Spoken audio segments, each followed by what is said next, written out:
says we're live. I guess we're live. I think we're live. Are we live on YouTube? Hello, YouTube. Can you see us? We're here.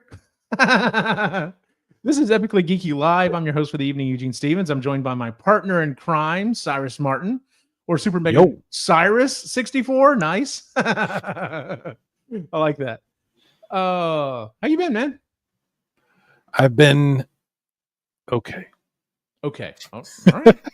I keep planning to. We were talking a second ago about planning to do stuff and not doing it, but on my channel, I keep planning to do things and then don't do them. It's very strange. Like I get everything set up, get all the lighting, get my game that I'm gonna play, put the other game on the TV that's playing in the background, and then I don't do it. I get distracted or someone else is streaming and I go watch them and get in their chat. It's weird. It's weird. But I got to do more on my channel. I know that. I should. I mean, every time I turn around, it looks like you've got a stream up and going. So we stream on this almost as much as I stream on my own channel. Really? It seems like you stream a lot more. Maybe it's just me, but so I don't know. Well, anyway, let's go ahead and get into our first thing that we're going to talk about. And we're going to start off with the summer movie game as we've been doing. So let's go ahead and roll right into that. No real changes this week. We had one new movie, and I'll be honest with you, I don't see the numbers on here really. Okay, so I see the numbers fluctuating. Like I see some things moving up, some things moving down. And we'll get to it here in a second when we get to the number 10. So number 1, still Lilo and Stitch. Nothing's going to catch it. 420 million. Jurassic World broke 300 million. And now remember, these are domestic numbers. We don't, we don't include foreign numbers as well. Superman has jumped to number 3 at 289 million. So I really expect it to probably get to the number 2 spot. How to Train Your Dragon, 257. Number 5, Mission Impossible, 196. Thunderbolts at 190. F1 at 165. It continues to climb as well.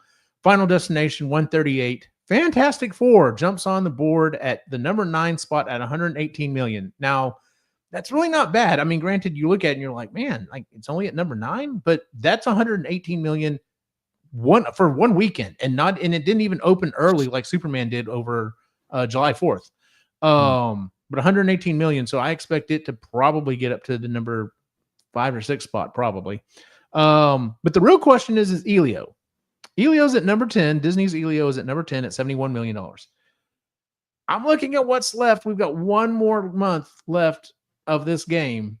And I don't know if anything's got the gas to knock it off the list. The best bet would be I believe this next coming weekend, and it's in my opinion, the only thing that's got a shot to knock it off is The Naked Gun.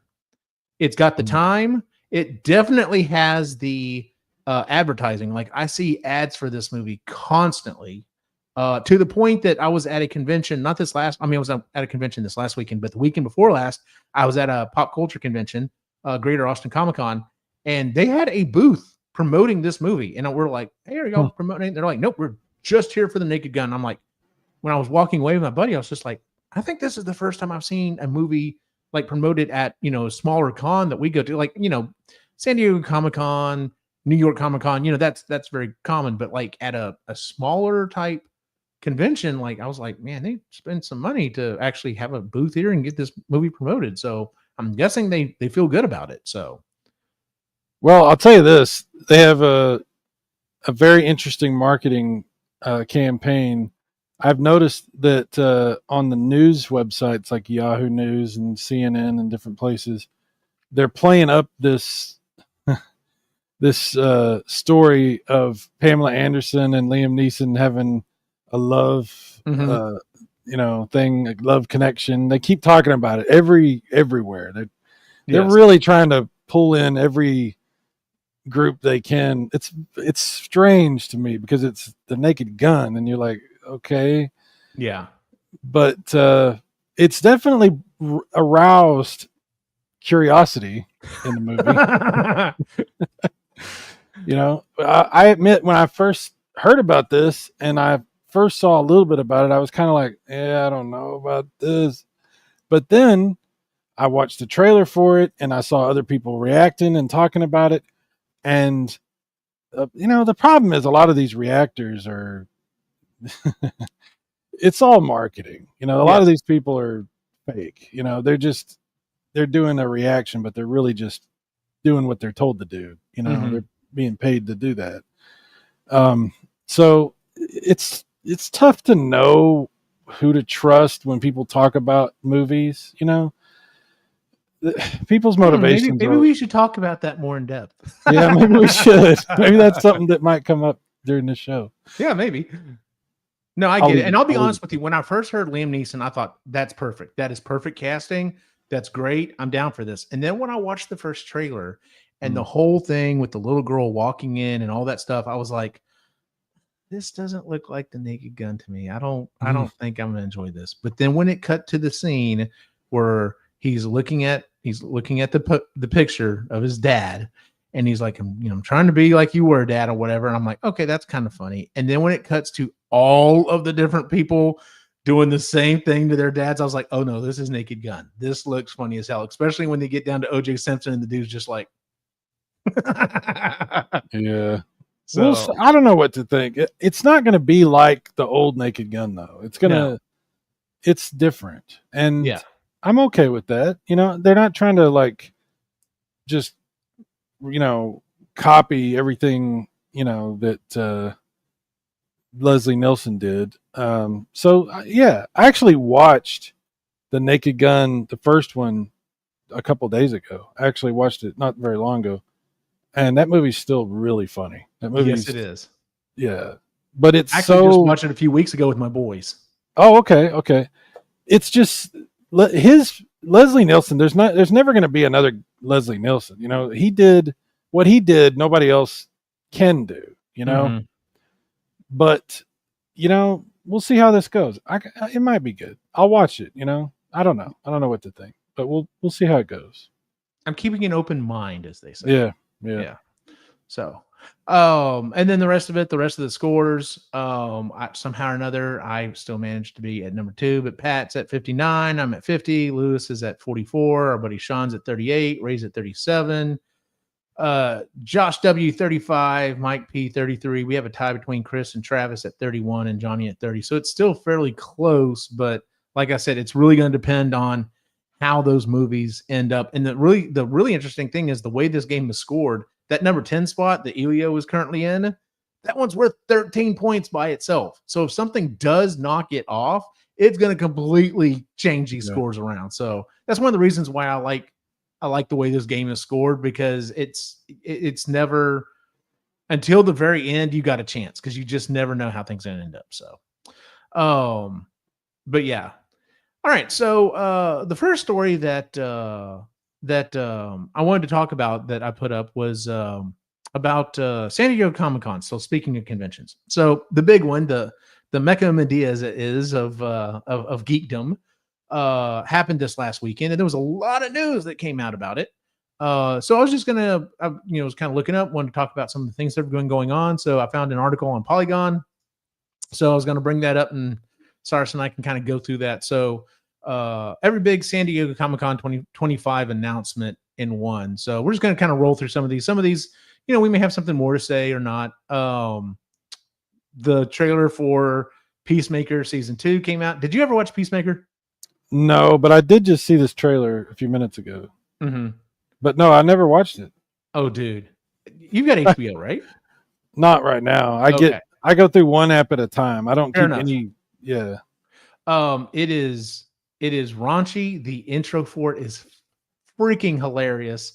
I love the show. I thought the show was hilarious. And spoiler alert, he does show up very shortly in Superman.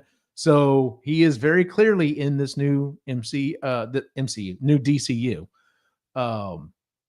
But yeah, so I'm like I said, I thoroughly enjoyed the first season, so I'm pumped to see what they do with the second season. So this was perfect casting, by the way. Like I like John Cena anyway. Like of all of the especially modern, of all of the wrestlers who have become actors in modern day, some of them like kind of seem like they have a little bit of an attitude, a little bit of an ego trip. Oh, I'm this, that, and the other. And John Cena is just not like he's just this It's big been goofy guy. it's been a very surprising turn of events.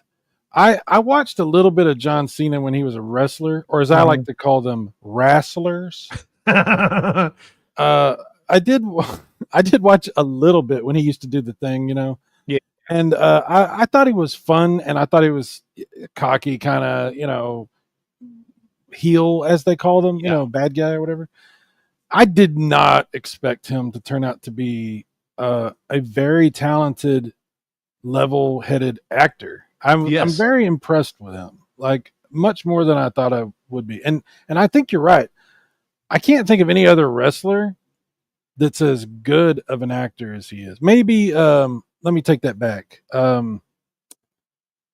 What's his name? From Guardians of the Galaxy. Oh shoot, yeah, you're right. Cripes. My brain just He plays died on me. Drax. Stupid brain, old Yes. man. Ooh. Anyway, I know who you're talking about. I have to look him up real quick. Hold on. So go ahead and keep talking. I can't believe I can't remember his name. I can't believe his name either. What is his name? He's actually been in so many things too. James Bond. He was in the sequel to that Ridley Scott. Oh my God, my brain is. I can't think of anything. Total mush right now, right? Yeah, he's been in a ton of stuff, and he's been great. He's actually, and I can't remember because I'm stupid. My brain is dead. I'm old, and I've grinded the show to a halt trying to struggle. Haven't. It's Dave Bautista. Dave Bautista. Thank you. Holy crap. Yes. Blade Runner. I remembered. Yes. He's in the new Blade Runner. He's been in tons of stuff, things you wouldn't expect. And he's a very, very good actor too. And yes, he is. So yeah, what would be fun is to see them both in something together. That would be fun. Absolutely. Absolutely. And you're right. Like because he has done some serious stuff and he did it well. Oh yeah. Yeah, I totally agree with that. Oh, he was in Dune. He was in the new Dune. Oh yeah, he was. Yeah. He was cool in that too. He's good in everything. He's really good. Anyway. Yep, I totally agree. Moving on. This is more, I think, comic wise. Absolute Wonder Woman won Best New Series of the Year at the Eisner Awards. I don't really follow comics anymore. I haven't in a long time, but I guess good on it. I haven't bought a comic. When's the last time you bought a comic book? Years ago. It was probably it was after COVID, so probably 2021, 2022, maybe. You want to hear something funny? Yeah. A while back on my channel, I posted a video that you and I shot when we went to different places getting footage for stuff. Yes. And one of the things was from a comic book store in Killeen. It's probably not there anymore. It's called Slaughterhouse Comics. Slaughterhouse is no, that one's not around still. Okay. That was a long time ago. That was like 1996 or 7 or something. Dude, it's been about that long since I bought a comic book. Wow. Really? Yeah. Yep. It's been a minute. And the last thing I bought was it was one in a Ghostbuster series. But yeah, that was the last time that I've bought one. So I'm excited about this one. The Last Airbender spinoff, Avatar 7 Heavens unveiled in new art. I adore this series. I adored the sequel they had as well, The Legend of Korra. If you like animation and you like good stories, the first one was definitely more aimed towards kids because it did come out on Nickelodeon. And I've shown it to my boys. It like tackles everything you'd ever want to need or to talk about your kids with, and it does it in a fun, interesting way. But the animation's beautiful. The world they create is fantastic. Essentially, in the series, it's kind of set in a depending on which version of it you're looking at, but it's kind of set like in a somewhat feudalistic world but there's 4 different factions of people that are able to control the elements. There's airbenders, firebenders, waterbenders, and earthbenders.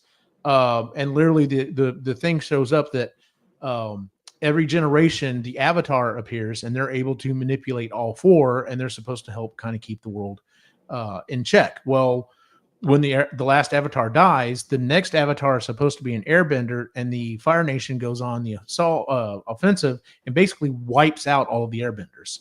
And then they're like, well, then the next one should technically be a firebender. So they're kind of waiting for this to happen. And turns out Aang, the last airbender, he manages to escape, but and comes back, and it's following him basically becoming the avatar and trying to bring the world back into peace. But it's got some fantastic characters. And so seeing yet another spinoff coming out of this one, I'm super excited. The people who did this went on to do what was it called? The Voltron, Legendary Defender on Netflix, which is also a fantastic show. And they've done some other things as well that I've really liked. So, yeah, they're shooting a live action Voltron movie right now. I heard about that. That's Yeah. going to be interesting. I hope it's good. I do too. I hope it doesn't get transformed. I'm not real familiar with the last Airbender. That's the M. Night Shyamalan thing, right? I'm just kidding. We don't talk about that one. On the other hand, they did a live action adaptation on Netflix, and it was actually pretty good. I really enjoyed it. So my brother used to talk so much shit about that movie. He's a big fan of that the last Airbender. Oh yeah, it's one of those things. Like, I talk to people who aren't a fan of the cartoon, and they're like, "That movie was okay. It wasn't great." And I'm like, "Yeah." And if you like the cartoon, it was hot garbage. So it was such a betrayal of what we were hoping it was going to be. So, in my opinion, that was kind of when he started hitting his downslide. I was like, "Dude, you need to stick to original ideas. Don't do someone else's IP, because I don't think you've got the chops to handle it." So, apparently a new Gundam Wing thing came out. Have you ever been a Gundam fan? Oh, yeah. I'm a huge Gundam Wing fan. I've watched every episode multiple times. Nice. I used to have the Wing Zero, a big ass toy. Oh, really? Wing Zero. Yeah. I had some of the action figures that came out that were about that big. Well, yeah, this one was, I loved it. This one was a good 12-inch, maybe 14 nice. inches. It was really cool. I sold it back when I was trying to get my HD TV, when I sold everything that I had that was good. Right. That's when I sold everything that was good. Yeah, I sold everything that was good. Yeah. I don't want to talk about it. We're not talking about it. We're not gonna go over it. So, but no, I love Gundam Wing. I didn't know about this. What is? I didn't either. I saw this. So, it's like a short movie or something? I guess. Bandai swooped in SCDC 30th anniversary of Mobile Suit Gundam Wing. The manga plans announced a theatrical re-release for Endless Waltz. So they're re-releasing Endless Waltz, the movie they did. Okay. Well, I might go watch that. That might be cool, yeah. If it's the freaking Death Scythe one, that was such a cool Gundam that had the giant laser scythe. That was awesome. It's probably my favorite one. That's a badass show, dude. Yes, and I used to love the monologue intro. Mm-hmm. I used to do that in the car driving back and forth to work and stuff. I would just, nice. The Rockefeller Foundation began to facilitate a new Oz, and go on forever about all this stuff. Anyway, never mind. Super nerd. Super nerd. Aztec Batman. So this is, from my understanding, they're doing this idea of what if Batman was set in different places and times, because I know there's is it Samurai? Yeah, I think it's Samurai Batman. I'm like, okay, cool. Yeah. I mean, we love Batman. We love the story. Yeah. What would it be like set in different locations? They did a medieval Batman. They did one that was like a Sherlock Holmes era Batman. See, that's cool. That's really cool. Yeah. Yeah. But it's funny because there's actually a story about a guy that used to jump around on the rooftops of London that they have said that Batman is actually based on. Really? I didn't know that. Yeah, there's like a true story about something. I don't know too much about it, but I may have to look yeah, that up then. yeah. And then it's from the DC animation, which is almost always fantastic. Like that's always that has been the thing for years. A lot of people have been like, why can't we just make live action versions of the animated stuff? Like y'all have the animated stuff down, just like take that and film it. Like that's all you got to do. Don't change a thing. You know, So I think there's something about animation where because it's drawn and it takes so long to it has to have a certain look and you can't just constantly meddle with it. mhm. I think there's less studio, interference and stuff because they know they can't just like redo like stuff the way they Yeah. can redo for live action. So maybe that's what it is. I don't know, but it definitely seems like there's more freedom artistically making stuff in the animation side of things for Warner Brothers. I would agree to that. Absolutely. Yeah. Absolutely. I bet that's going to be pretty good. Aztec Batman. It seems weird. Like at first, I was like, okay, but then I'm thinking about it, and I'm like, I bet that's going to be good. Yeah. I think that probably is. Like I said, most of the DC animation stuff is usually pretty good. So, Yeah. Ultimate Endgame. I'm not sure what this is. I think it's comic related as well. Oh, okay. Mini Monarchs and Return of the Maker is ready to Marvel. It's crazy. It's most yeah, I think it's another. I think it's comic book related. So once again, we don't have a lot of input on that one. So I mean, I hate to say it, but I don't know much about comics at all. Like my knowledge base of comic books ended in the 90s. Like I really couldn't tell you too much about any newer stuff. Mhm. I have a lot of friends that are really into comics and they do shows about comic books and they talk about things and I'm just like, guys, I don't have any I have nothing to say about any of this stuff. I hate that I'm not interested, but I'm not. I don't Yeah. know. Yeah, like I said, it's something that's not really in our wheelhouse. Do you ever? Okay, so let me ask you this before we move on in this next one, because I think this next story is also something else that you aren't really gonna have any opinion on. But do you ever feel like when you're talking to other people, and not necessarily like your geek cred comes up, but the fact that you've got a hole that's specific in your universe that's comic book shaped, you ever feel like, am I really that much of a geek, or am I missing some cred here or Dude, something? there's so much I don't know about.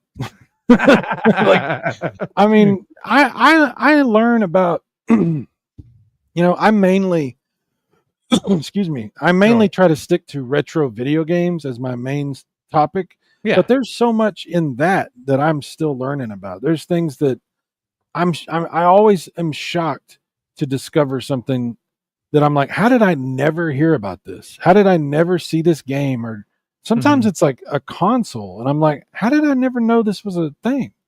It happens all the time. So I think no matter how much of an expert you think you are about anything, there's going to be these black holes that you may not even know exist, Yeah.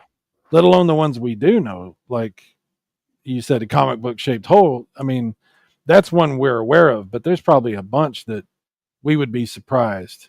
And yeah, it's just the nature of this thing, this entertainment media. There's so much, and there's so many places now that are producing things and publishing things, and different apps have entire different catalogs of movies and TV shows, and there's games that come out for a phone you might never have heard of. There's games that you know what I mean. It's like Yeah. music. We don't even know how to find out about music anymore. Oh, yeah. It's yeah, dude. This is a problem. This is definitely a problem. I don't know if I'd call it a problem, but No, it's a problem. It's not good. fair enough. Okay. The Paradise Cast says we'll finally get to the show's weirdest characters obsessed with the Wii. Okay, I mean a Wii. All right, cool. Wii's pretty cool, but I've never even heard of the show. Again, here we go. I don't know what that is. It's got something to do with the Wii. I don't know what that is at all. Okay. Yeah, I have no idea. So this I know about. Do you have Amazon Prime? No, not right Okay. now. So there's a very famous group that called Critical Role, if you've never heard of them. And they've done this long-standing D&D campaign, and they've got their characters set, and it's like they film them, and like there's a whole development behind this. Well, anyway, they based a I think it's third season, second or third season on Amazon, and it's animated, and it's beautifully animated as well. And it's based on their main characters. And I freaking love it. It's raunchy, it's pretty hardcore, but man, it is an awesome series. And the fact they're doing a second one now, I'm super down for. But yeah, if you ever get if you get around, if the rotation comes around and it's time to get Amazon, yeah, you need to watch oh, I'm blanking on what the name of it is. It's Critical Role. I'm gonna have to look this up here in a second. Well, I'm about to pick another app because I've had Disney for a while, and the only reason I've been holding on to it is so I could finish watching Andor with my daughter. And I've decided to just let it go and then get it again whenever she finally can come over, because she can't ever come over. And I just keep paying for Disney and I don't even watch it. So yeah, I need to pick another app. Hulu was what we were talking about last time, I think. Yeah, but there's just too much, man. Yeah, there is a lot. It's the Legend of Vox Machina. It's fantastic. It's awesome. And if you like anything, even D&D, remotely D&D flavored, you love the show. So could not pull that out until I had to look. You know, Manon has been he talked to me last week. We were talking on the phone, and he told me he's gotten really obsessed with D&D. Really? Yeah, I was surprised. Apparently that's pretty much all he does right now. Okay. And I was like, wow, really? So that'd probably be something he'd be very interested in. Yeah, Manon, if you're watching the show, check it out. Yeah. So yeah, they're releasing there's new information about a new thing. Okay. Oh, okay. Here we go. Okay, you were talking about getting Hulu, right? Yeah. This needs to be the first fucking thing you watch if you have not seen Prey. I have seen Prey. Okay. This is from it's Predator, Killer of Killers. This is from the animated cartoon, the animated show that they just released not too long ago. It's by the same guy, Dan Trachtenberg, who did Prey, who I've already mentioned on this. I think I've mentioned, if I haven't mentioned on this show, I've mentioned on the other shows. I actually met the man back when he was a podcaster. Oh, wow. Yeah. Like it was his goal to become a big time, director, and boy, did he make it. But anyway, yeah. So Predator, Killer of Killers is fantastic. It adds a bunch of lore that at first I was like, oh, when you going back and you start adding lore to stuff, it can be a little sketchy. You're just like, I don't know. I love the lore that they've added to this thing. Because it's literally it's an anthology of stories, and it takes place in different time periods. It's funny because I was listening to this podcaster talk about one time. He's like, yeah, he said, Dan's my friend. And, I was like, I need to sit down and watch this. And I like Predator, but, being an animated show, I wasn't sure if I was going to like this. And he goes, and then I realized about 5 minutes in that, you can decapitate as many people as you want because it's animated. And it's like, this is bloody and gory as hell. And I am down for this. What is this on? This is on Hulu. Hulu. Okay. Yeah. So, I saw a trailer for another Predator thing. There's another movie coming out this fall. That actually looks pretty interesting. And it's done by him as well. Like apparently, it is. Apparently he's just like slid on into the whole Predator thing. And there was it's not on this list of stories, but apparently they've asked him and they're just like, so you really seem to be doing really well with Predator. Could we ever get a Predator versus Alien? And he's like, it's crossed my mind. And I'm just like, if we got an awesome version of Alien versus Predator, that would be fantastic. No. I like what you said before. Predator versus Alien. Oh yeah, there you go. Dude, true, do it like that. Do it like that. That would be really cool. But yeah, there's a scene. I don't want to give it away, but yeah, apparently they were like, you really should have done this, and they went back and added it. So I have not gone back and rewatched this to see the scene they're talking about here. But yes, it ties into all the movies and stuff. It's not like they're erasing anything, at least up till Predator 2. Like Predator 2 seems to kind of be like the cutoff. It's like, so if you're looking at canon, you have Predator, Predator 2, Prey, this thing. I don't know. I'd have to do some more reading on it. It may loop in some of the other Predator movies, but I don't quote me on that. I do know 1 and 2 are canon though. So I like that one Predators. Predators. The Adrian Predator. Brody. Was it Robert Rodriguez did that? Yeah, I think so. I like that. I thought that one was okay. I liked it. Yeah. It's pretty good. So a little bit of Star Wars stuff. I knew we were getting a Maul show, which I'm excited for because the more that they went into his lore in like the animated series and stuff, the more badass he becomes. Is this an animated thing? I believe doing? It is. Yes. Okay.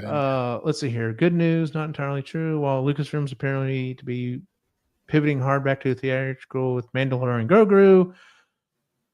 There's small screen productions in the works. Here are two. Animated Darth Maul should tickle longtime Clone Wars fans. Yeah, that should be good.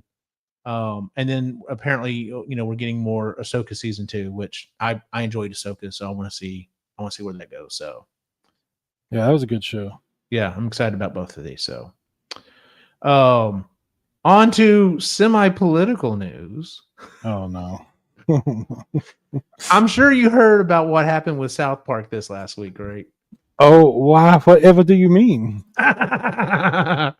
So anyone who's watching this in the future, because if you're watching this now, you know exactly what we're talking about. But if you're watching this from the future, this week, Trey Parker and Matt Stone basically like blew up freaking Hollywood. So Paramount, the company that owns them, that owns Comedy Central and CBS, is currently in negotiations to be bought by another company called Skydance. And it's going to have to go through FCC regulations and stuff. So it's going to have to be approved, and everything else. And last week we actually talked about, was that last week? Yeah, last week we talked about how Stephen Colbert's show was being, the Late Show was being cut. And there was a question of, is it being done for political reasons to appease the current administration, to maybe kind of grease the wheels and make sure that goes through?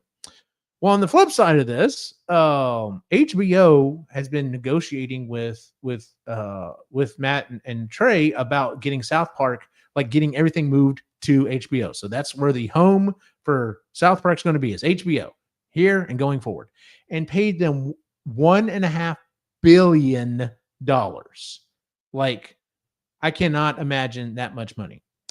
And then quite literally the day after all of this was signed and inked and everything, they released the season premiere of South Park, where they just, I don't even know how to put it, raked the president over the coals. It's even worse than that. Like, just the AI thing of him supposedly going through the desert and seeing a little penis coming up, and like they just obliterated him and probably shot that deal to hell. When the music comes up and it's Saddam Hussein, but it's Trump, I could not. It was the most awesome shit I think I've ever seen on South Park. I was like, oh my God, he's Saddam Hussein, but it's Trump. It was so good. It's Trump, yeah. And then the Devils, it was so good. Let me ask you this: when do you still watch South Park? Or no? Okay, I don't either. I fell off a long time ago. I quit watching South Park like 20 years ago. Yeah, like probably after the movie came out. Well, I watched like 2 or 3 seasons after the movie, and then I just stopped. I don't know why. Probably didn't have Comedy Central or whatever, but then I never went back to it. Yeah, so. Yeah, I couldn't tell you anything that's happened on that show in a great many years. Same, absolutely. So, and apparently not too much has changed, because a lot of the characters that I saw, that come up in clips, I'm like, oh, okay, well, they're still here. It's all the same characters, yeah. Yeah. The boys still have not grown up. Going back to a couple of weeks ago when we were talking about how interesting it was that King of the Hill has done the thing where like Bobby's actually grown and the characters have aged and stuff like that. They're still stuck in the whole Simpsons thing of, nope, they're never going to age. They're just going to stay 4 or 5 year olds the rest of their lives. So whatever. So, next thing here on the list, Gen V season 2 trailer promises The Boys crossover. Did you watch The Boys? Nope. I've seen clips, but that's it. I never watched an episode of it. I've watched it. I have not watched the newest season of it that came out, and it's been out for a year or so now, I think. Going back to that conversation we had where it seems like when things are great, it's okay to play and have fun in these, merciless, hardcore universes. It's like, okay, well, things are good because I can go enjoy The Walking Dead because I come back to reality and reality is okay. Or, I can go play in this universe where everything's horrible and come back and everything's fine. But when things are not necessarily great in the real world, you don't really want to go play in these universes. And that's kind of where I've gotten to in The Boys. As much as I want to see, I know who Homelander is. It's basically their Superman, person. As much as I'm waiting for him to get his, because that will be one of the greatest scenes ever. Because he is such a horrible person. I fell off and I'm just like, I don't really feel like watching this show. And the Gen V is apparently a spinoff of it, and they're promising to loop it more back into the main story. So, I mean, if you're still enjoying the show, great. I still hear okay things about it, but yeah, it's just hard. So, this Star Trek Starfleet Academy, I don't know what to think. Muppets. What? That has to be something else. So at one episode during this new season of Strange New Worlds, they're going to do Muppet character. They're going to turn them all into Muppets. World. And they've done that before. There was a crossover with it and one of the other series where they had it's an animated series, which Lower Decks, I understand, is fantastic. But they had live action versions of the Lower Decks people on the episode. So apparently they've done something like this before and it went over really well. So, I mean, I'm fine. If they want to do fun stuff like this, yeah, let's keep going. So. This is another thing actually related to the people who do Avatar. They're the ones who also did the Dragon Prince. I really enjoyed the first several seasons of it. I haven't kept up with it with The Boys. It's one of those things I thought we were going to watch together, and I think they kind of fell off of it. And if I need to just kind of sit down and rewatch it and get caught up, because I did enjoy that series, and apparently there's more of it coming. So, never heard of it. Welcome to Derry gets us that looks trailer. Good. That looks really good. I have not watched this. I'm so burned on Stephen King's live action adaptation stuff. Like, I'm like, why can't anyone just do the books? Just do the books. Well, I enjoyed those It movies, the two. What do you think about the second one? I thought it was pretty good. The first one was better, but yeah. I thought it was pretty good. But this, I mean, I only seen one trailer that I just watched, but it seems like they're really trying to do something interesting. It doesn't seem bad. It looks pretty good. Yeah, it might be worth a shot. So, I want the Dark Tower. I want the Dark Tower, and I want everything to fit in the Dark Tower. You don't want the Dark Tower. Yeah, I do. They wouldn't be able to do it right. They would screw it up. They already did screw it up. And if they try to do it again, they'd screw it up again. Because there's stuff that happens in the Dark Tower you really can't do. Okay, they're going to have to change stuff. I get that. Because some of the stuff, you're right, is just like, this doesn't, yeah. There's no way to do some stuff that is in the book. Because you just can't do it. Like, unless you did it, like, I'm trying to think, like, on the Watchmen special edition when they cut to the animated version and then they cut back to the regular, like Kill Bill did that too, where he cuts back for the animated. Yeah, you might be able to do it that way, but that'd be weird. But yeah, maybe. I don't know. Speaking of Stephen King, this is the long-awaited adaptation of Stephen King's The Long Walk. Have you read this book? Because I just read it a month or so ago. I did see the trailer for it, and I was very surprised to see Mark Hamill. Yeah, I am too. I have no interest in this because I read the book. In the book, I did not care for the book. Once again, going back to this whole, I'm not really in the mood to listen and play in these bleak universes. My biggest problem with the book is that like it never makes it seem like there never seems like there's a reason for these boys to be to volunteer for this walk in the first place. Like it's not like the Hunger Games, where the Hunger Games is like, you're going to go compete, and if you win, you're going to win for your entire district. You're going to bring, a bunch of great stuff to the people you love and around you and stuff. And all these boys are just like one of them in the story is like, yeah, I'm married and I've got a kid on the way. I'm like, well, why the hell would you sign up for a thing where you literally walk until you die? And it's you against 99 other boys. So you've got a 1 in a 100 shot of winning this thing. Why? Like, I have their stories going. I have a feeling the movie will not be the same as the book. I hope not. In this case, you're on the other team for this one. Yeah, I'm hoping they give it a good reason as to why the hell these boys are doing this, because otherwise there doesn't make any sense as to why they should be doing this thing. So maybe there'll be like a scene where the last kid is there and Mark Hamill like stands over him and is like, Obi-Wan never told. No, they won't. Oh my god. I am your father.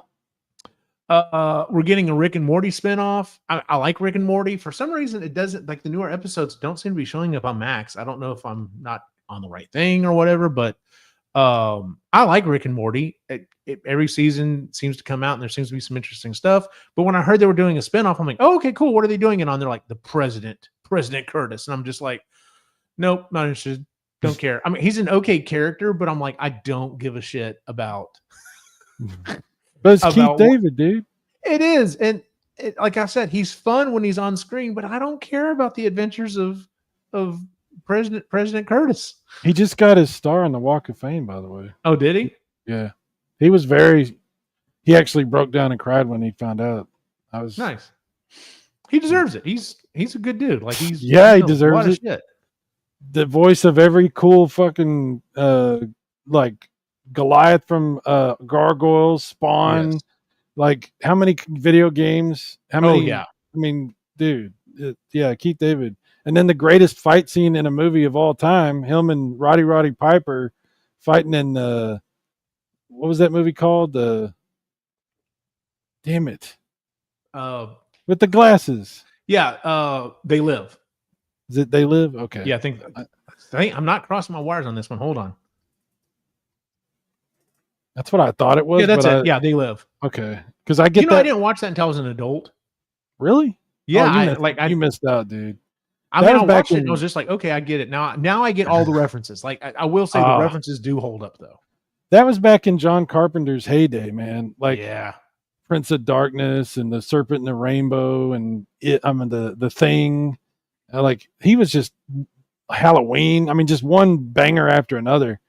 Yep. Fuck, I love John Carpenter, man. Dude. I think he's still alive, right? I think so. The last movie I saw that he made, I believe, was Vampires with James Woods and Terry Silver from The Karate Kid. He's the vampire. He's 77. Yeah, he's still alive. Man, you think he could make one more movie? Like, I mean, freaking what's his name? Clint Eastwood. He keeps putting out movies. No shit, yeah.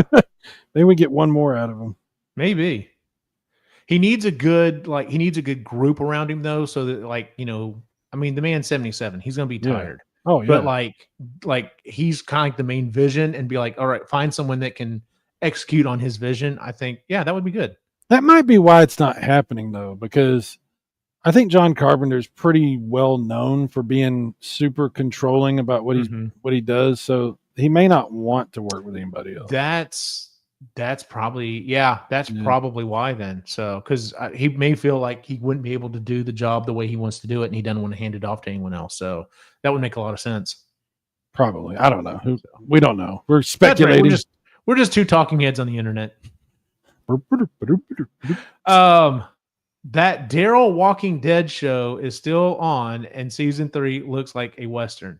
I checked out of the Walking Dead and I never watched any of the sequels long ago. I saw the first season of Daryl. I didn't know. I didn't even know the second season was out, and there's a third season. So, Yep.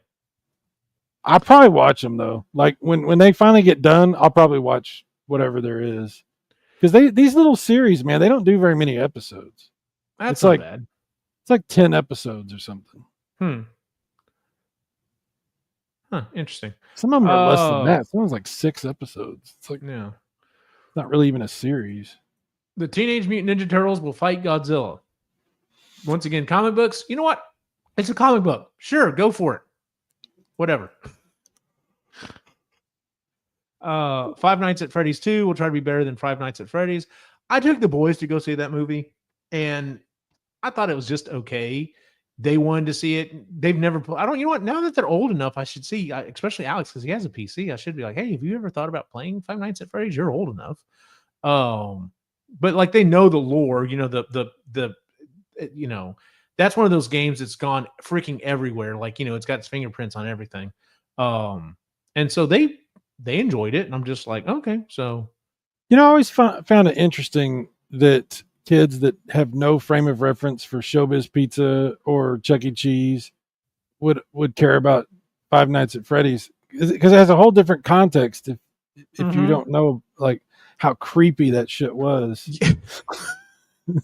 Like, we took my daughter to Chuck E. Cheese one time when she was like 10 years old, and I'd never been to a Chuck E. Cheese. I've been to Showbiz, but I've never been to Chuck E. Cheese. I was shocked at how disturbing that shit is. Like, it was, I was like, this is really here? This is really it was so creepy. So the Chuck E. Cheese that was here, there's one here now, but like they don't do any of the animatronics or anything like that. Like, it's so watered down, whatever. Anyway, but when I was growing up, the Chuck E. Cheese that was here, you could like go order your pizza and then you could go sit down or whatever.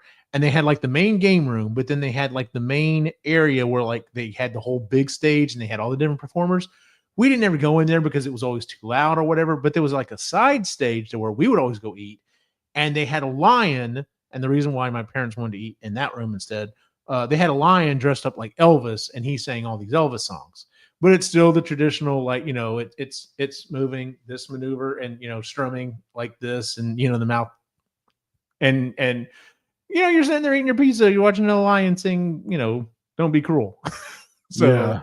And then you can play video games, which is all I really cared about. You know, shove a couple of pieces down my throat, you know, to mom's fine. She's like, fine, you ate, you can go play video games. So, but yeah. Well, that Chuck E. Cheese stuff, man, when I remember very vividly that thing turning its head real slow and looking at us. And it was like, eyes went, it was like, wow. Anyway. Yeah. And that pizza was terrible, by the way. It was not good. No, it wasn't. It was not good. What's the Secret Order, the third Anne Rice vampire adjacent series? I didn't even know there was other Anne Rice vampire adjacent series out. They try to do an Anne Rice thing every once in a while, you know. I've never watched any of the shows that they've tried to do. They just haven't seemed very interesting to me. But they do have good actors sometimes. There was one that had the guy from Game of Thrones, Grey Worm, the leader of the Unsullied.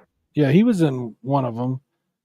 But I never watched it. I saw previews for it a couple times. I was like, okay. I saw an Interview with a Vampire. I was like, that's all I don't need to see any shows about. I've already seen this movie years ago. See, I read the book. I liked the book. I've read a couple. I know I read The Vampire Lestat. I think I read The Queen of the Damned, but I don't remember. It's been forever since I've read them. You know, I never watched that because the movie, The Queen of the Damned, because right when it came out, that the lady that played her died. Yeah. So because of that, it had the opposite effect. Like, you know, Heath Ledger died and everybody had to go see The Dark Knight. But Aaliyah, was that her name? Aaliyah? I think so. Yeah, she died, and I was like, all right, well, I'm not watching this movie. I don't know why. Like, why did it have an opposite effect? I don't know. I don't know. More comic stuff. Captain America will fight the Xenomorph from Alien. Sure, sounds fun. Okay, that's the end of that story. The one other thing I wanted to bring up was something else that was heavily announced, and we're not going to go through all of it because there's way too much stuff to do. But a lot of the big toy makers also came to SDCC and like were showing off new toys. And I watched the stuff from the new He-Man stuff that's coming out. I was watching these videos earlier today. There's He-Man stuff, Transformers, G.I. Joe, Star Wars, and a lot of this stuff looks really cool. But I just had to throw this in here. So Mondo, who's a company that like originally got their foot in the door by doing really awesome like alternate prints of movie posters and stuff, started making toys several years ago. And you're talking about high-end toys. Well, they showed off the newest one that's coming out. And then they announced the next one after that. So they got the license for the real Ghostbusters. And so the next one they're doing is the Janine doll, which looks freaking awesome. Like it looks like they pulled her out of the cartoon as a toy. Wow. And then there's gonna be the Slimer. But yeah, this is the one they are about to do the Kickstarter for. Like, look at that Ray. That looks like they just like reached in and pulled him out. And then Peter's the same way. And this is the ghost that he comes with. I can't remember his name, but like you can see part of the boogeyman here on the right-hand side. Dude, these things look so awesome. But the problem is to get the Ghostbuster and the ghost, the mini ghost that comes with them is $100.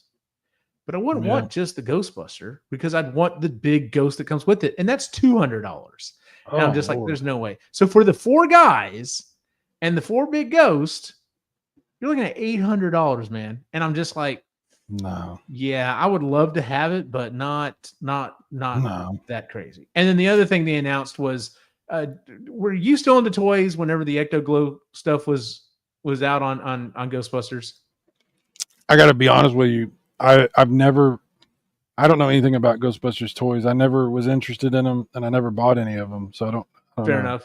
Enough. So they like I want to say it was I think it was the last series, and don't quote me on this. I think it was the last series before they stopped making the toys, but they came out with these what they called Ecto Glow versions. And so like it's the guys, it's really weird looking, but like they glow in the dark or whatever. But they had like the 4 guys, they had like 1 or 2 other ones or whatever. Well, they announced at San Diego Comic-Con they're also going to do Stay Puft, they're going to do Slimer, and they're doing an entire Ecto that glows in the dark. And I'm just like, okay, that's cool. I love seeing these toy companies create these collectible toys that are obviously aimed at adults. And just some of the stuff they're coming out with is freaking awesome and cool. So you just reminded me when I was a little kid, when Tron came out, they made some toys that had the little figures that had the discs that glowed in the dark. That's cool. Dude, Tron was awesome. What do you think of that new movie? Am I getting ahead of things? Sorry. No, you're not getting ahead of things. It looks interesting. I have 2 things about it though. The second of the things is I don't know if I really want to see what their universe looks like in ours. Like I want to go stay in their universe. Like that's the interesting thing to me. So coming to our universe, we'll see. The other thing is why the fuck do we keep hiring Jared Leto for shit? He's not a good actor. He's not. Well, he's been good in a couple of things. Like in the Blade Runner that he was in, the second Blade Runner, he was actually pretty cool. He was in Fight Club. You remember Fight Club? Back when he was really young, he was in that. I don't remember him in Fight Club. You remember when Ed Norton beats up the guy that's like really good looking? He says, "I wanted to destroy something beautiful." Vaguely, yeah. It's been a while since I've seen that movie. Yeah, that was Jared Leto. Oh. But yeah, he's a piece of shit. Like everybody that has said anything about him that's worked with him, there's all these, it's not rumors. People flat out have told stories about how horrible he is. Like, oh yeah. He doesn't, the problem with Jared Leto is he was one of those pretty boy musicians that got into movies because he was a pretty boy musician. Almost every time that's ever happened, it's not gone well. Yep. Like these guys should not be actors. Agree. You know, 100%. when you're that personality, you're a rock star. Go be a rock star. You're great at that. Go be that. But if you bring that to this other thing, it's not the same. I don't know why people think that's the same. It's not. Because see, being a rock star, I mean, man, this is a whole thing we could go down. We're not going to go down, but like going back to the wrestler thing though, like they're actors. They have to act. That is 90, depending on who you talk to. I've heard some wrestlers say 90% of this is acting. The other 10% is the physical stuff. Like you can train anyone to do the physical stuff, but to be, like you said, to be the heel, to be able to do the match and fight and be hurt, but still stay in character. Yeah, and all you got to sell the whole. To sell the whole thing. That's why a lot of them have been okay actors, and some of them, like we were talking about earlier, have become really, really good actors because they know what they're doing. So, I know we're almost an hour in, but if you don't mind, we're gonna go ahead and keep going here real quick because I wanted to bring this up. So, last week we were talking. You were talking about your feelings on Superman, and I misquoted you. I completely misquoted you, and you called me on it. I said, well, you didn't like the movie. And you said, no, I liked the movie. I just didn't think it was a very good movie. And that's completely valid. And that really got me to thinking. I have had this theory for quite a while now about reviewing movies and honestly anything, video games, whatever it might be. I've had this idea for quite a while. And I wanted to kind of talk to you about it because the conversation last week kind of brought this up. And then my buddy Travis posted this article from the New Yorker in my Ghostbusters chat, and I was like, "Thank you, you got the hook for me." And this article is in defense of the traditional review. And basically, what happened is the New Yorker's talking about the Times announced a shakeup of its arts desk. So basically, they're moving around a bunch of their critics because once again, it's a newspaper, and we all know they're dying off. Like you want to talk about an area you don't want to go into. But it talks about them making this decision. They're going to move around some of their critics and stuff. And this is talking about in defense of why critics are still valid, are still a thing. And I actually, for a while there, argued, no, they're not. They're not. In the modern age, who cares about what critics say? Right. Especially because you have so many other inputs, for good or bad. And so, and then of course, I'm, being a wise ass, of course, I want to point out some of the most infamous ones, Siskel and Ebert trashing Jurassic Park because they didn't think this little dinosaur movie was going to go anywhere. Steven Spielberg, don't know what he was thinking on that one. And there's lots of little things where, a critic has been like, or the opposite, thought this movie was really great. It's going to do, killer at the box office and then just completely died, or, it goes both ways. But I wanted to talk about our critics are still valid. And my main thing is I think they have a place, but I think it's not the entire story. I think there's other parts that we need to come in so we can figure out the entire story. Because I do feel a lot of critics are just completely out of touch with what, the audience wants. And I'm not necessarily just going by box office numbers, because there's plenty of movies that are absolute hot garbage that raked in the money. And then there's absolutely fantastic movies out there that just bombed at the theater. And, if they're lucky, they went on to become cult classics when they got to VHS or whatever. Did you know the Wizard of Oz bombed at the box office? Yes, I heard that. And that when I first learned that, I just learned that last year. Yeah. It didn't get an audience until 20 years after it had been out. When it started airing on TV, then people started caring about that movie. Yeah, I did not know that at all. I just figured it was. It was because well, when we were watching it as a kid, we were always told, "Oh, this is a classic," and it's like, okay, well, cool, yeah, this is a classic. Yeah, So, they're actually about to release this weird, awesome new version of Wizard of Oz that's going to be in Las Vegas at that mhm. big ball thing. They're doing that on it. Check it out. There's a video you can watch. There's like behind the scenes thing.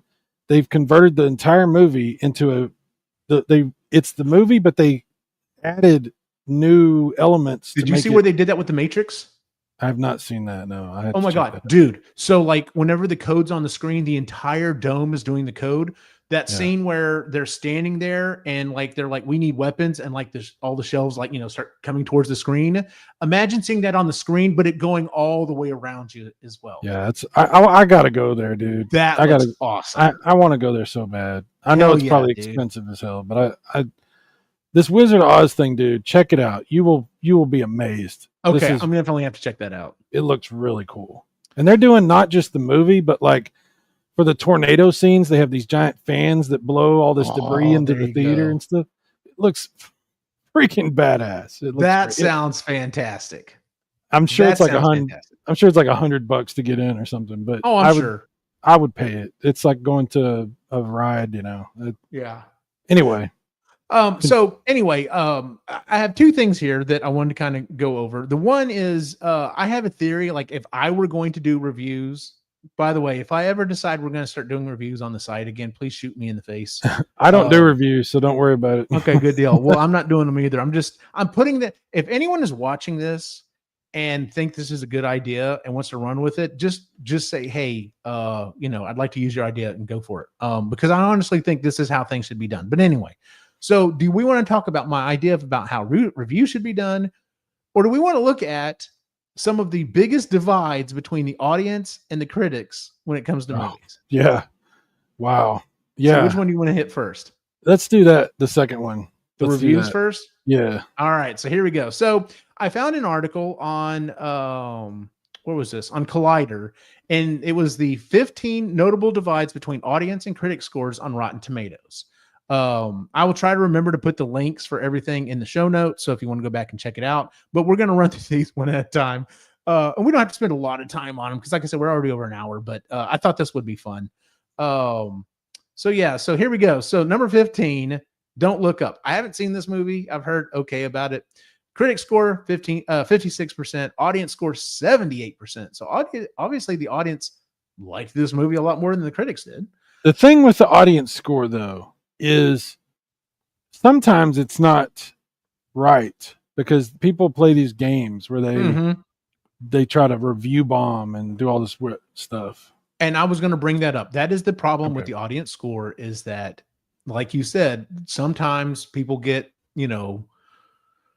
a wild hair up their ass and decide this movie sucks. This movie, 2016 Ghostbusters, like they were never saw the movie. They just didn't like the idea. Well, they may remake Ghostbusters with women, and this is going to suck. Well, let's go ahead and rate this down. That's the thing to do these days is get in on a narrative. Like movies. There's all these cultures on the internet where people they want to be part of the cool kids club, so they get on board with the popular opinions, Yeah. and then they attack the unpopular opinions, and there's like dudes that have entire careers where that's how they make their money is just doing that. It's weird. Yes, it is.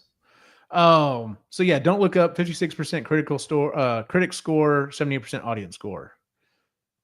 We're the Millers. All right. So here's where this is a good example here, or a decent example here of, I understand. I've watched this movie. I like this movie. I thought it was a funny movie. I'm definitely in that 76% audience score for this movie. Have you ever seen this movie? No. Okay. It's a comedy. It's, it's a slapstick comedy. I understand why the critics would not like this movie. It's a stupid, fun comedy. It's not high art. There's not like, standout performances or anything like that. The cinematography is not like, outstanding or anything. It's a stupid, fun movie. And I understand why they would be like, no, this movie was not great. Whereas the audience went, like myself, and laughed their asses off. So this is one of the first things I wanted to bring up is I feel like critics kind of should have a role in deciding, like, talking about like the makeup of the movie. But that doesn't necessarily mean they're there for the purpose of the movie, because movies are made for different people, and we're going to cover that here in a minute. Well, we're already covering it now, so it goes to what I was saying about Superman. From a critical point of view, that's a bad movie, but I still had a good time. And I think that's what's missing from a lot of critical analysis is what you're saying. It's not just about the technical aspects. Yeah, absolutely. So, by the way, you should watch this movie because Jennifer Aniston does a strip scene in it, and it is fantastic. Write that down. She has aged like fine wine. Number 3, The Greatest Showman, 56%, audience score 86%. I own this movie. I own the soundtrack for this movie. I am not a fan of musicals, but I loved this movie. The music in it's great. Yes, it is a complete twist of the man's story. Like half the shit in this movie did not actually happen to him, but who cares? It was a fun movie. I've never seen that movie. Like I said, I'm not normally a musical person, but I enjoyed this movie. So, but another one where I think they didn't. But I thought anyway. I'm not. I didn't really go in. Of course, I didn't have enough time to go in and read like why it only got a 56%. But I mean, I thought it was beautifully shot. The music in it was fantastic. But okay, so here's this is the thing that kills me. I don't understand why the scores on this are not flipped. I actually went to the theater and watched this movie with Christy, and she and I had a blast. This is the most raunchy, ridiculous, like any type of sexual, innuendo and just straight out like overt, sexual reference you can think of. They've packed in this movie. And I'm really surprised the critical score is not 50 and the audience score is 82. Apparently the critics liked this movie better than the audience did. Wow. Yeah. So, Us, critical score of 93, audience score of 61. Most people I talked to that like horror films liked this movie, but I guess most people didn't because maybe they didn't understand what it was. I'm embarrassed to say I have not seen this movie. I haven't either, but I'm also not a big horror fan. I've heard it's very good. Everybody that I know that's seen it has said it was like a classic. Like it's not just a good movie. It's one of those that you'll watch, more than once, and it's Jordan Peele. And I know he's so talented. I mean, I watched some of the Twilight Zone stuff he did and I was like, wow. Yes. Same thing, man. Like, yeah, it is so funny, especially if you go back and watch old,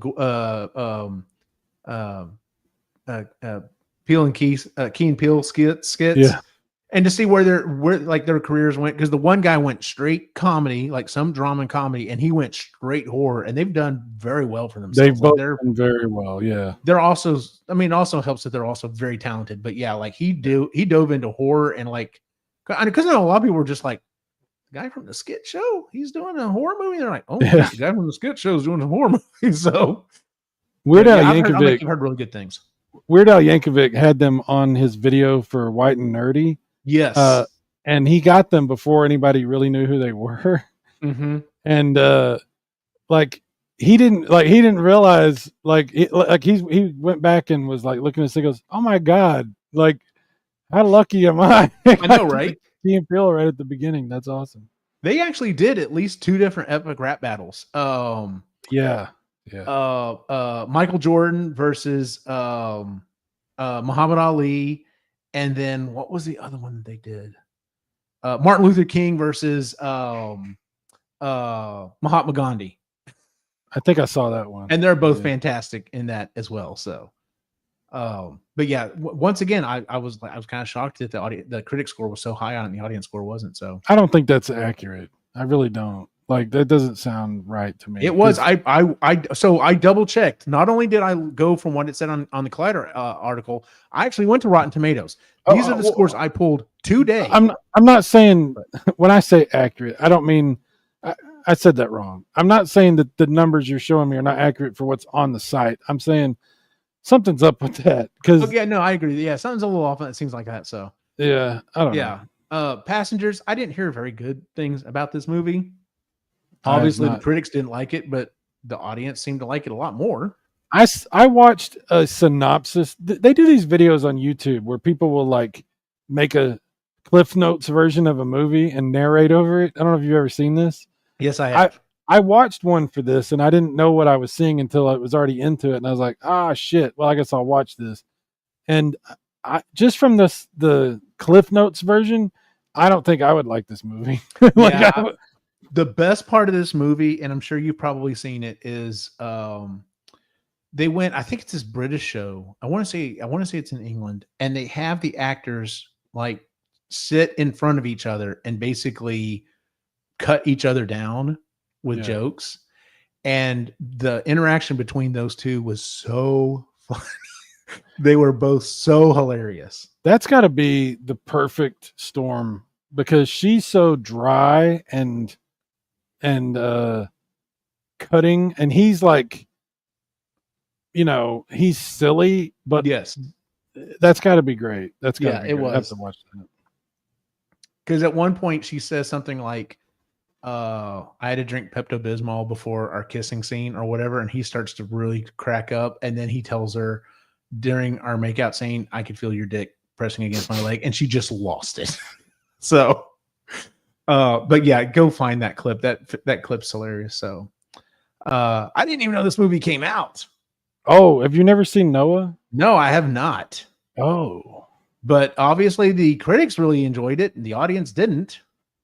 I understand why people didn't like it because it's not biblically accurate. Mm-hmm. But so maybe that's why. It's a good movie, but it's not at all biblically accurate, but it's actually good. Okay. It's got some really cool scenes in it. So, this one, I like Captain Marvel. Is it the best Marvel movie? No. I think this is one of those ones that suffered though from the whole, it was popular to hate this movie, so let's all go hate it. Well, it's part of that culture, Yeah. I'll tell you something about Brie Larson. I have a crush on her. Like I've had a crush on her since I saw her in, what was that movie that we watched? The Scott Pilgrim? Scott Pilgrim, yeah. Yeah. And I just think she's very beautiful. I've heard she has a really bad personality, but I'm like, she's an actress and a movie star, and that's probably all of them. They're probably all like that. So whatever. Yeah, but, could be. But she's hot. And and that makes up. It goes a long way. Fair enough. By the way, I like that movie, the Captain Marvel, the one she did. That yeah, not the other ones. Okay, not the ones with the kitty cats. Okay. Number 7, the Super Mario Brothers movie. I liked this movie, and so did the audience, because it was a fun movie that was made for kids that adults could enjoy as well. And this is a prime example of, like, I get it. It's a kids movie, but I'm like, did y'all not factor that in when you were figuring this out? Like, because I know these critics aren't hardcore Mario. That's not the way it happened. They're completely rewriting it. They're changing the they changed the canon. Of this. They're not honoring the lore. Yeah, they're not honoring the lore. They totally retconned it, man. I'll tell you something funny.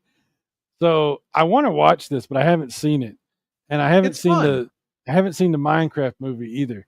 And the reason I'm mentioning this is, I think there's a pretty good sizable group of us that are older that are not going to go see these in the theater, because that we just would be like, we would feel really creepy and weird doing that. Mm-hmm. It's like going to Six Flags by yourself, or go, it's like, no, I want to watch them, but I haven't seen them. And maybe that has something to do with the critics, because the critics are like, well, I don't want to like it too much. Who knows? Who knows, man? Like I said, I thought it was a fun movie. There's a lot of cool references. I mean, story-wise, yeah, it's an okay story, but it's like, we finally got a good Mario movie. Like, let's take the win and go, guys. So we're working on a Zelda movie now, so see how that goes.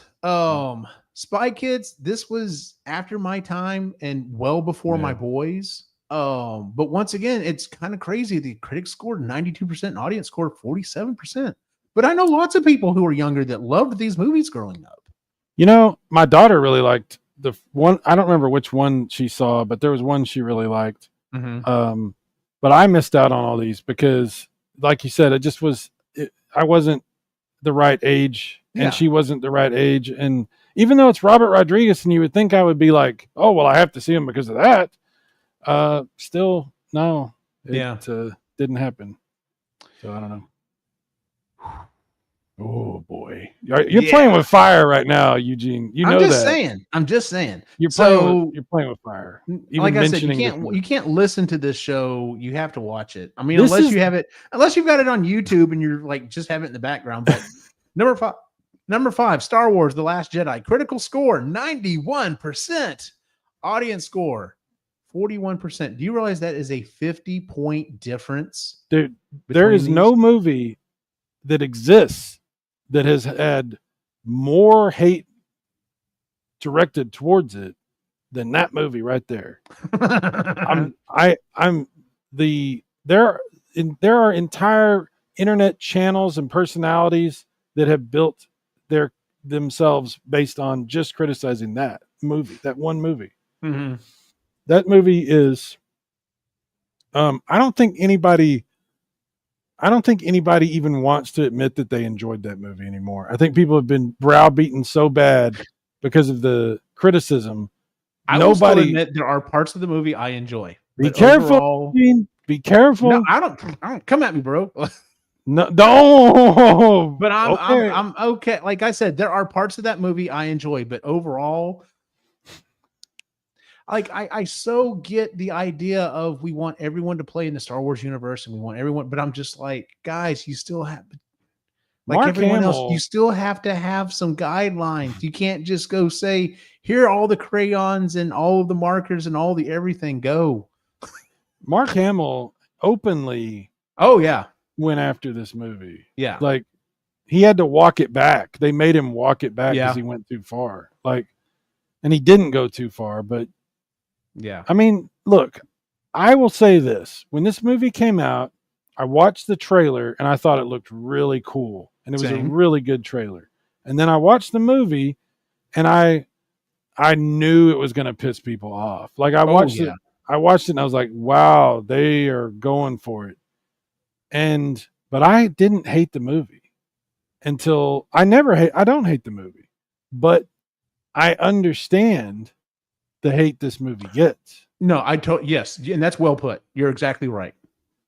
But I'll tell you what, it's 10 times better than that third one or ninth movie. The ninth one. Yeah, that is maybe the worst big budget movie that I've ever seen.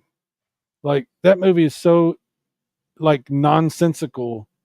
It's insulting to even watch. Like you watch that movie and you're just like, I don't know how many times during that movie I literally just closed my eyes and breathed out as every bit of oxygen in my lungs. Just,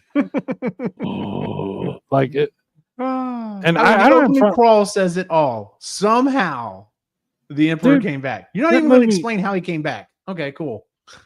That movie, it didn't even make me mad. It didn't even make me mad. I was just like, okay, this is it.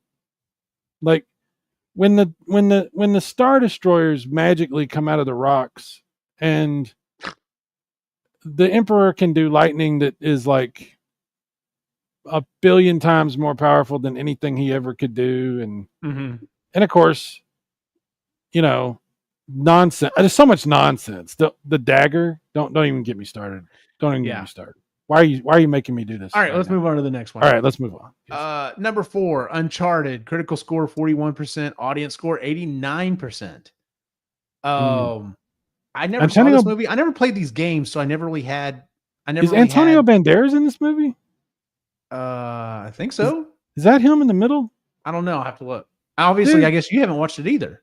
Fuck no, I didn't watch this movie. I'm still mad that Nathan Fillion got screwed out of this. I'm still mad because that Nathan Fillion literally is Nathan Drake. No But shit. but whatever. But if Antonio Banderas is in it, I might have to watch. Let's see. Tom Holland, Mark. Yep. Mark Wahlberg. Hey, I'm Mark Wahlberg. Wahlberg. Antonio Banderas. Hey, I'm Mark Wahlberg. Say hi to your mother for me. Yeah. Tom Holland. I like Tom Holland, but meh. I do too, but he's not. He's not. No. Yeah. But Antonio Banderas. So I like Antonio Banderas. Let's see. Number 3, Venom. I've never seen this movie. Critical score 31%. Audience score 80%. The first Venom. The first Venom. Yeah. I've never seen it, but I've heard it's really good. I've heard people tell me I should give it a shot. So the second one is not good, but they said the first one was good. I heard the third one was okay. So yeah, I don't know. Number 2, Super Troopers. This doesn't surprise me even in the slightest. Well, no way a critic would like that movie. It's not. This is what's wrong with, like you said, with what is a critic going to tell you about Super Troopers? Yes, I mean, exactly. This, but going back to something you said, and I agree with this completely, and I really do try to adopt this nowadays whenever I'm referring to a movie. Every so often I will slip and say, yeah, that movie sucked. I didn't like that movie, whatever. But I really try to go about the theory of that movie wasn't made for me. That yeah. I'm not for that movie. This wasn't made for critics. Like this, no one was aiming to make art in this movie. Everybody was out to make a fun movie that people were going to get high and laugh their asses off at. So, right. Which brings us to number 1, which I couldn't wait to show you this one. Aren't you a big fan of the Boondock Saints? I'm a huge fan of both movies. This first one especially. And the critic score 26%, audience score 91. There is not a gulf bigger between these two. Because I know I've never seen this before. I'm literally shocked that as soon as I got to the number 1 on the list, I was like, I can't wait for tonight so we can talk about it with Si. I've watched this movie many times. This was when I was married. Me and my wife were both big fans of this, so we both watched this movie several times together. And I watched it before I was married. I've watched this movie a lot. And I would say this movie has a tremendous amount of artistic value and some really amazing action scenes and some really fun dialogue. And the acting is good. Especially, you know who's good in this movie? You know who's good? Ron Jeremy. Ron Jeremy is in this movie, the porn star, and he's acting. Interesting. Yes, and he's acting in this movie, and he's good. Like, and Willem Dafoe. Come on, man, Willem Dafoe, and they give this movie a 26. This is why the overall on this, like the combined thing to know about it. Critics' consensus, a juvenile, ugly movie that represents the worst tendencies of directors channeling Tarantino. Tarantino? An entire production feels uneven, shoddy, and offensively oxymoronic. A macho bloodbath with a lot of juvenile humor and fake Catholic mysticism. Yeah, that's actually a good description. And that's why it's awesome. An embarrassing waste of time and when nothing even resembling the guiltiest of guilty pleasures. Like, yeah, this is like, you know what this is like? This is like the guy who works for GamePro that only does sports games reviewing the Resident Evil. You know, this is like the guy or the chick or whoever that doesn't know jack shit about a certain genre, all of a sudden that you have to go review that thing. That's what this is. Yeah. And you brought, okay. So I literally had that thought when I was driving into work to this morning, when I was thinking about, us doing this show tonight. I literally thought about that. And I was just like, I remember in EGM, there was always 4 people that reviewed a game, and you knew which one of those scores you were going to actually care about, because you're like, I don't agree with that guy. Everything he says is a good game, I think sucks. What's his face is 100%. Like, if he says it's a good game, I know I'm going to like it. But then, like you said, the guy who's like, I'm all about the sports games. When it comes to a first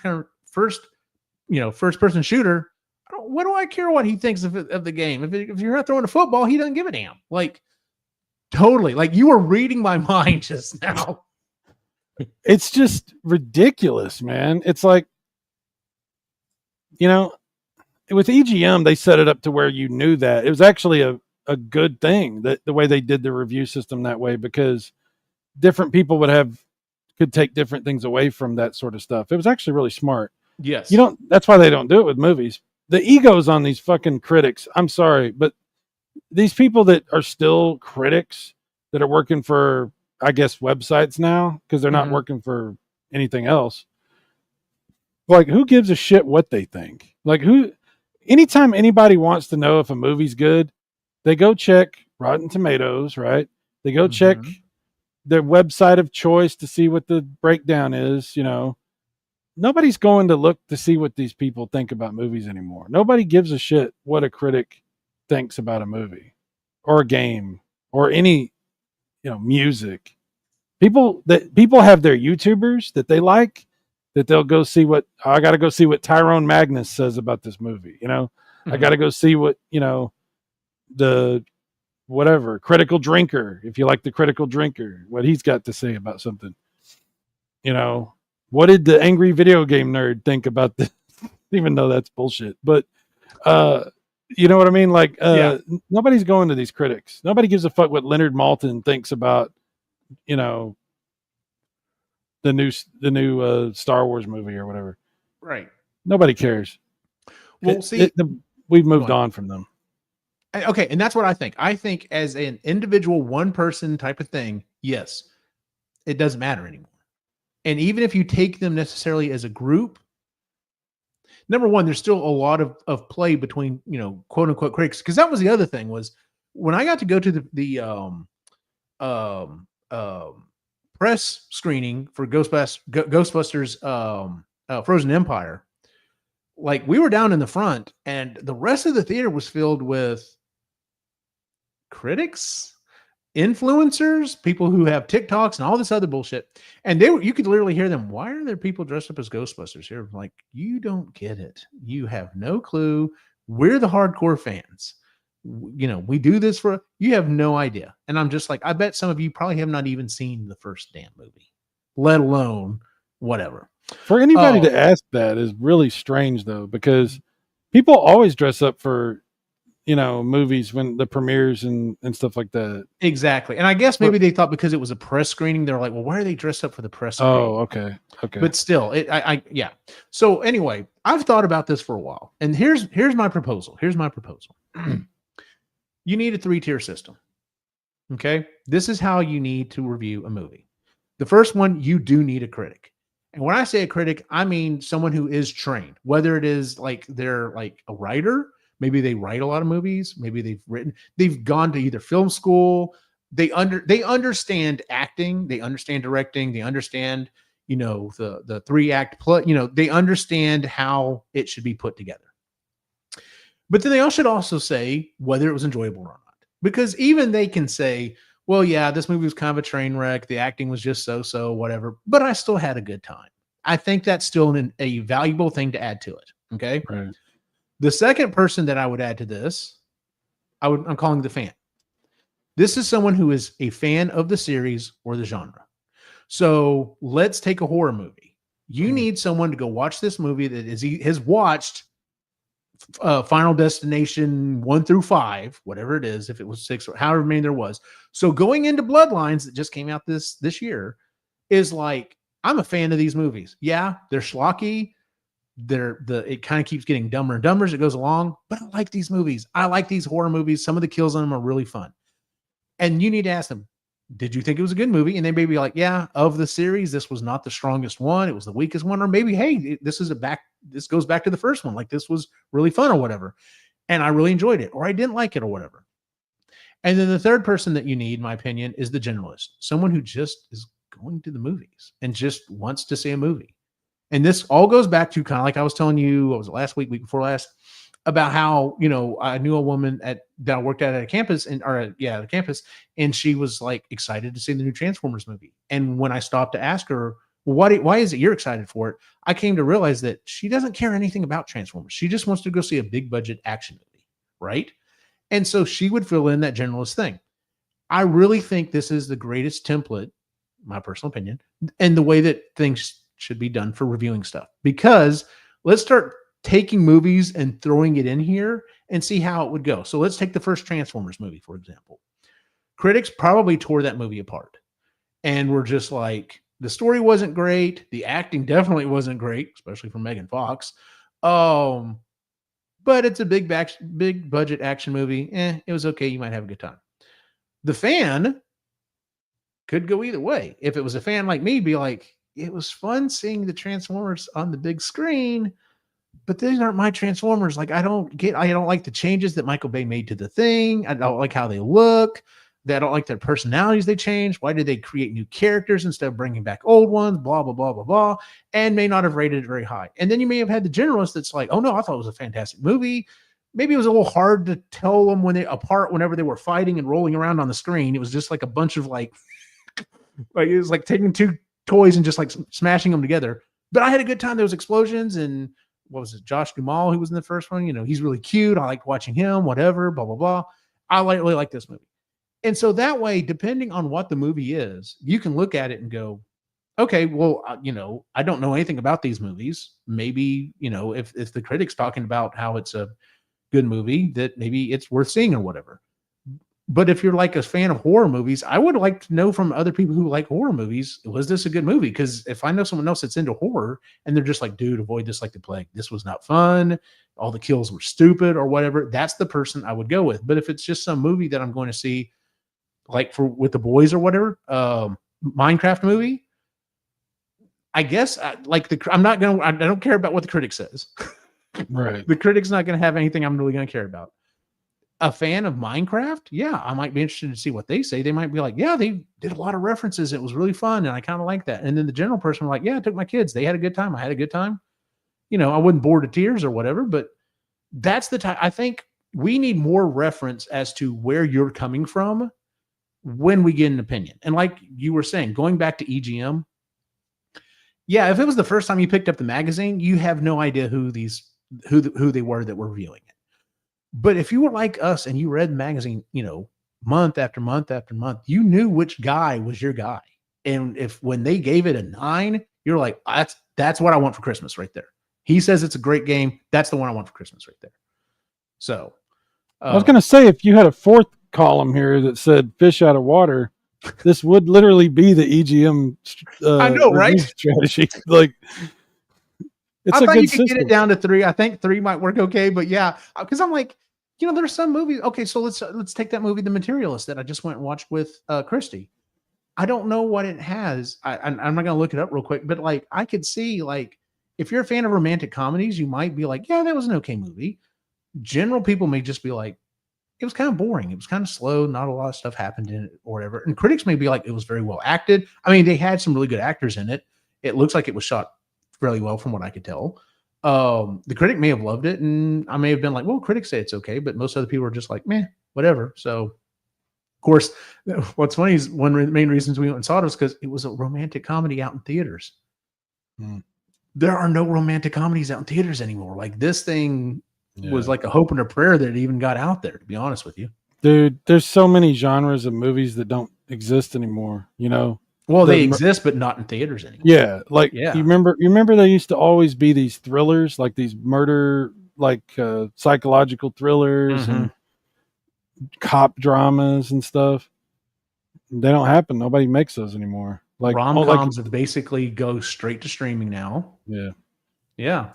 So it's crazy. And a lot of the kids' movies, unless they think it's really going to do well, like they'll pull it in a heartbeat. And they've definitely pulled the trigger the wrong way on some of those. Like Elio, I mean, it's made $70-some odd million, but it probably should have gone straight to Disney Plus. On the other hand, now granted, this came out during COVID, so it couldn't have gone to the theater.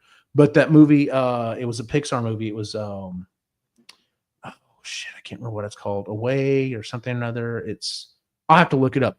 It was fantastic. And I was like, why did this make theaters? Like, this would have made a ton of money in the theater. It was a great movie. But anyway, but yeah, this is something I just kind of threw together. Any thoughts? Like you said, would you actually throw another person on there? Or? Yeah, because that's what they did on EGM. They always had these, and then they had the one that was like, I don't know why I'm reviewing this, but this is what I think. I think no, you're right. That's not really necessary. 3 is enough, and you're right. Like, and that's the thing is, I think all of us kind of have these 3 in us. Like I can look at a movie and appreciate it for things, even if I don't enjoy it. And I can enjoy it, even if I don't appreciate the technical aspects. Right. I think the internet and the way people talk about entertainment now is it's so different from anything. I have friends of mine, great friends of mine, who have channels devoted to people talking about entertainment and fighting with each other, having arguments, getting into, and they're so deep into their lore and their study of whatever the subject is, whatever the movie or TV show or whatever it is. They know so much about the behind the scenes stuff, and they have all these opinions about like where they think things should be going and how, and it gets a lot of times I think we really get lost in the forest. We're not just watching a movie or a show and taking it at face value, and you might, like, for example, you might watch Andor and you might be like, this is not like Star Wars. This is something different. And that might be too much for you. And you might be like, well, it says Star Wars, but it doesn't feel like what I know Star Wars to be. So I can't get into this. And that's fine. That's your opinion. And you shouldn't be browbeaten by other people like me who are super fans of Andor. I can respect people's opinions because, yeah, man, we should be allowed to have our own thoughts and opinions and takes on things. And we don't all have to agree. And you don't have to make people feel stupid if they disagree with you. If somebody has another interpretation, that's coming from somewhere that you're not coming from. Okay. And maybe you don't know everything. And maybe your opinion is based on a completely different upbringing and experience and expectation and just generally stuff you like, we get too caught up in, I think people are really afraid to be embarrassed, so people will they'll just go along with whatever. And then I've done this. I know you've done this too. Oh yeah. You let other people beat you into a corner, and then maybe you don't even watch the thing because you're just like, well, it sucks and everybody says it sucks, so I guess I'm not going to watch that. But I tell you what, and I've said this to you before, there's been many occasions where people, my good friends, have told me something was bad, and then I didn't watch it because they all said it was bad, and I just was like, well, I guess it's bad. And then I watched it years later, and I was like, you motherfuckers. That was one of the best things I've ever seen, and you guys just didn't understand it. Yeah. Like that's the downside of letting the tribe decide, what they decide what's good and what's bad instead of you deciding. It's entertainment, man.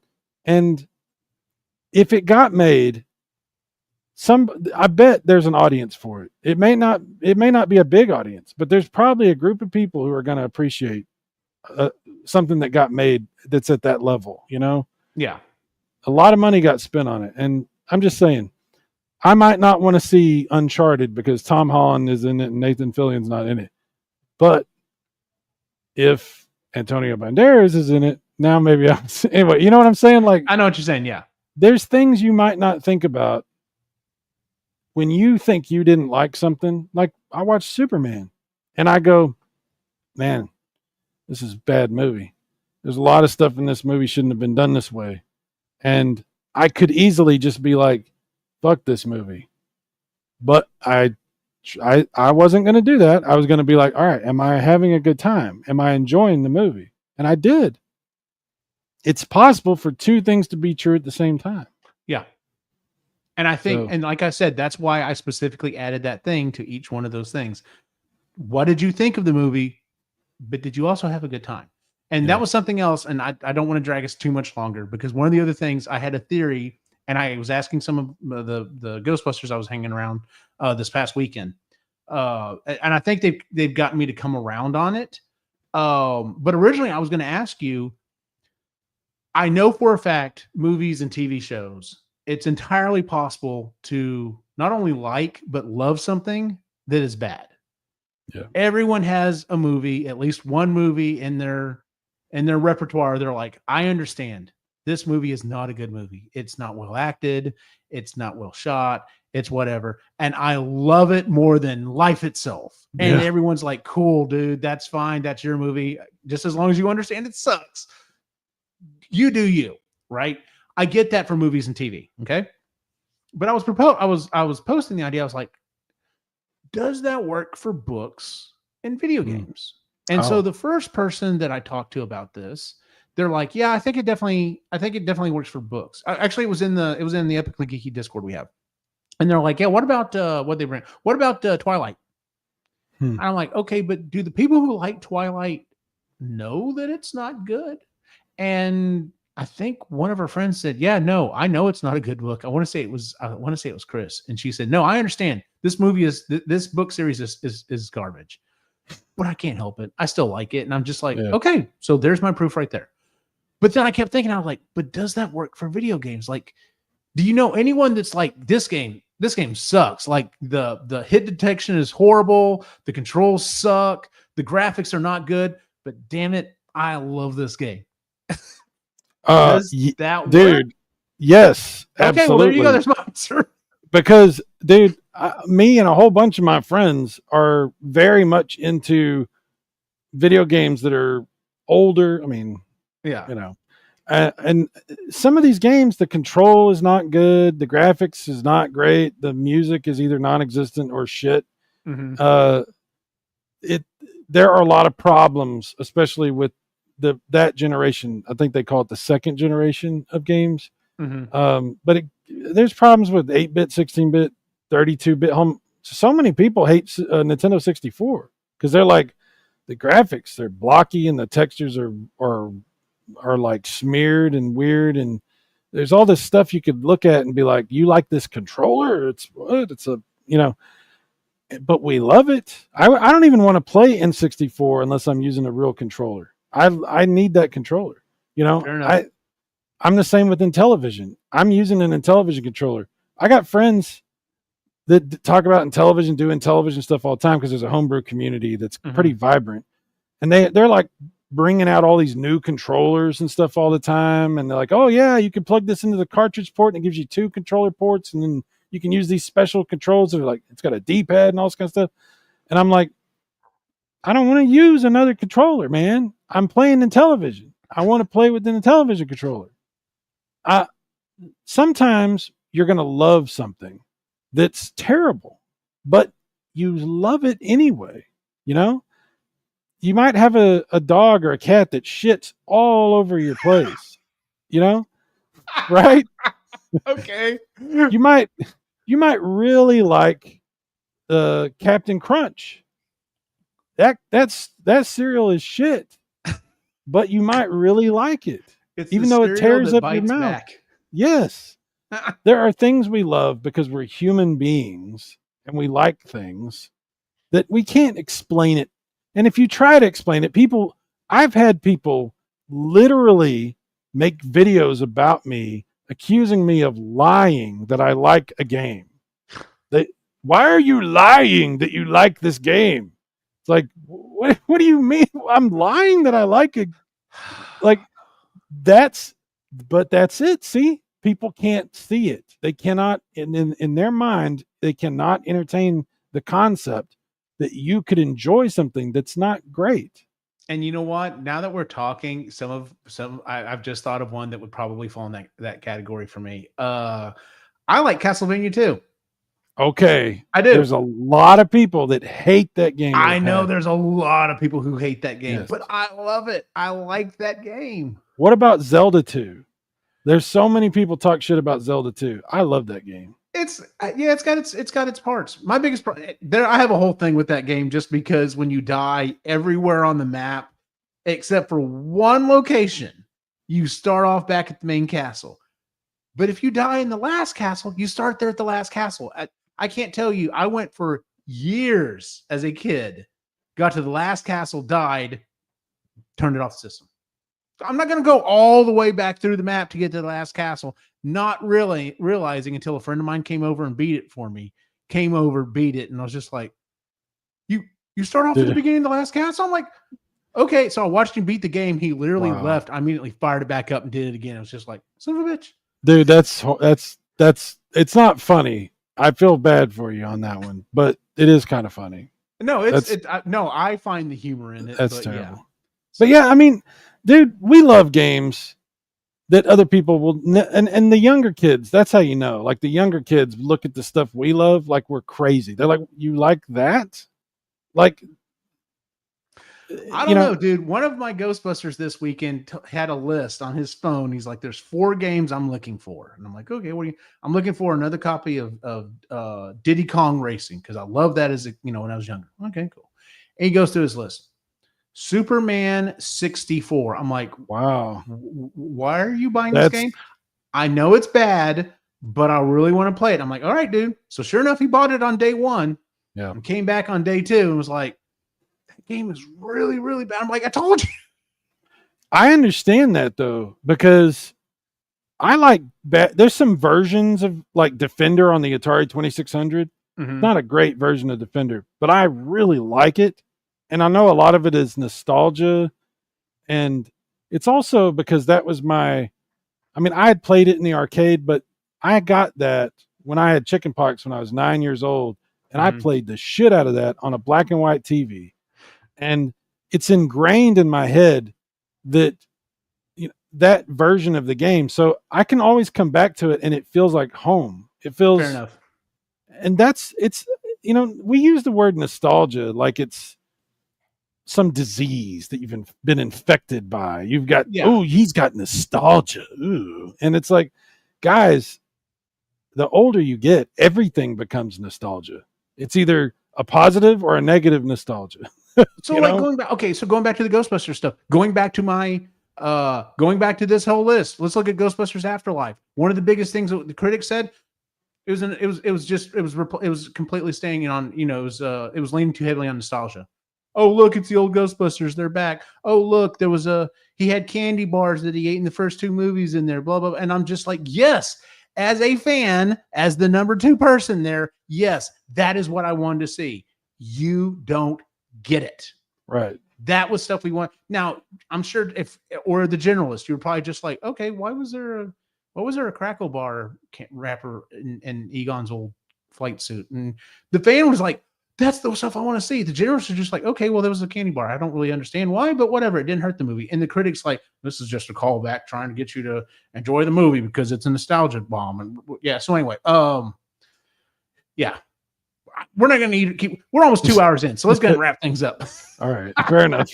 Fair enough. Fair enough. So as always, if you would please like and subscribe to the show. We love it. We're having a blast doing the live shows on Tuesday nights. I think we're going to keep doing it because it really is kind of like the old days talking about media and stuff that's coming out. But we have other shows that we do as well, including the Epically Geeky Show, Marginally Geeky, Creatively Geeky, and Sustainably Geeky. Sustainably Geeky just had an episode that came out today. Jennifer reviews or discusses a climate change science fiction book with the author. This weekend, we're recording an episode where I got the idea online. Someone posted this picture that their local library was putting groups of movies together that had a common theme. And the common theme for this one was it was like they were all Tom Hanks movies, and they were Castaway, Apollo 11, Apollo 13. I'm sorry, Apollo 13, Castaway, and 2 of his other movies. And the theme was don't go places with Tom Hanks. Yeah. And so this weekend we're going to come up with other grouping of movies that have a common theme, and you know, we're going to have fun with that. So and then we got some big interviews coming up on the other show. So but yeah, definitely check it out. If you would, please like and subscribe to the channel, because it is really helping out. So and then you can find everything at epicgeeky.com. Where can we find you online, Cyrus? Super Mega Graphics 64. I do live streams. I have another channel where I do videos, and you'll find that if you just go to that one. So just go look for Super Mega Graphics 64. And you misspelled it. Where? Super Mega Graphics 64. Oh, you didn't. I'm just wanting it to be on the screen longer. Sorry. Fair, Fair enough. I was like, because I seriously sat there and kept going. I was like, I actually thought, I don't know what I was thinking. I was looking at it thinking, I would not have surprised me if I had. I'll be completely honest with you. So how you spell stuff? I don't know. Right? And then, as always, you can follow my individual wacky adventure online at Optimus Jane on Instagram. I'm on Facebook too, but that's where you're going to find me. So for everyone on the site, have a good night.